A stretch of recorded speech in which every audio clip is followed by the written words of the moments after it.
పోయినోడా BRS పార్టీని ప్రశ్నిస్తున్నారు, కాంగ్రెస్ పార్టీని ప్రశ్నిస్తున్నారు. 2500 రూపాయలు ఏవి ఇచ్చిరా మీకు అన్నా?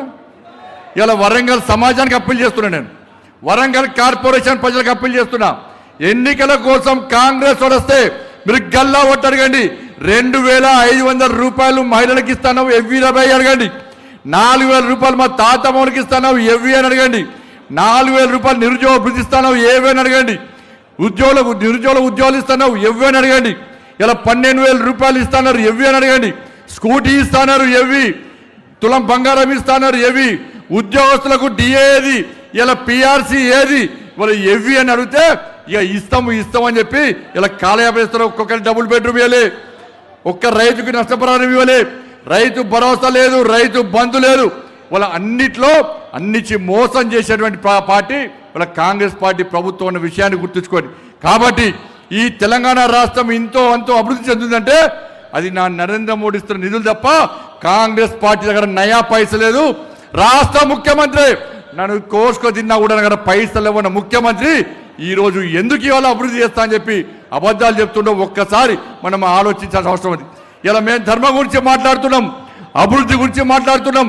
ఈ తెలంగాణ రాష్ట్రానికి 12 సంవత్సరాల్లో 12 లక్షల కోట్ల రూపాయల ప్రభుత్వం నా నరేంద్ర మోడీ ప్రభుత్వం.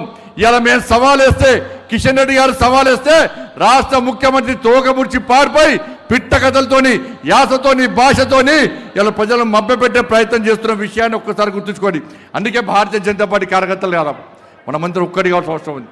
ఉంటే చిన్న భేదాభిప్రాయాలు ఉంటాయన్న, కానీ ఎన్నికల సమయంలో ఒక్కటి కావాలి.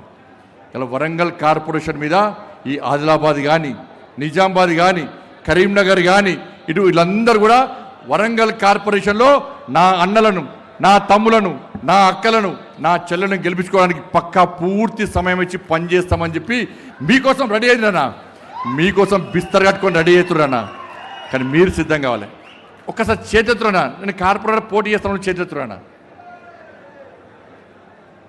చలో నేను కార్పొరేటర్ పోటీ అయ్యానా, కానీ ఎవరు పోటీ చేసినా నేను 100% నా డివిజన్లో కార్పొరేటర్ గెలిపిస్తాను చేతున్నా. అన్న నేను ఎన్నికల నోటిఫికేషన్ కన్నా ముందే రేపటి నుంచే సరే రేపటి 2-3 రోజుల తర్వాత నేను పూర్తి సమయం ఇచ్చి ఎన్నికల వరకు పనిచేస్తాను చేతున్నా. మాట తప్పొద్దన్నా, పక్క కదా. చలో వరంగల్ కార్పొరేషన్ నేను ఎలా హైదరాబాద్ పోతాను, హైదరాబాద్ సవాల్ విసురుతా. ఎస్, వరంగల్ కార్పొరేషన్లో మేము 100% గెలుస్తున్నాం. మీ జిహెచ్ఎంసీ గెలుస్తారా, మేం గెలుస్తామా సవాల్ చేయొచ్చు కదా. నాకు వరంగల్ ఫీలింగ్ ఎక్కువ, వరంగల్తోనే బాగా సంబంధాలు అన్న, వరంగల్కి ఎక్కువ వచ్చిపోతుంటా అన్న. వరంగల్ అంటే ప్రేమన్నా, అందుకే ఈరోజు మీ ముందు మాట్లాడుతున్నాను. నేను హైదరాబాద్లో మాట్లాడలే, హైదరాబాద్లో జిహెచ్ఎంసీ నాయకులు మాట్లాడతారని. ఇలా వరంగల్ నాది, వరంగల్లో గెలిపించే బాధ్యత అందరు తీసుకుంటాం. మేమందరం సమయం ఇస్తాం, మీ గెలుపు కోసం పనిచేస్తాం.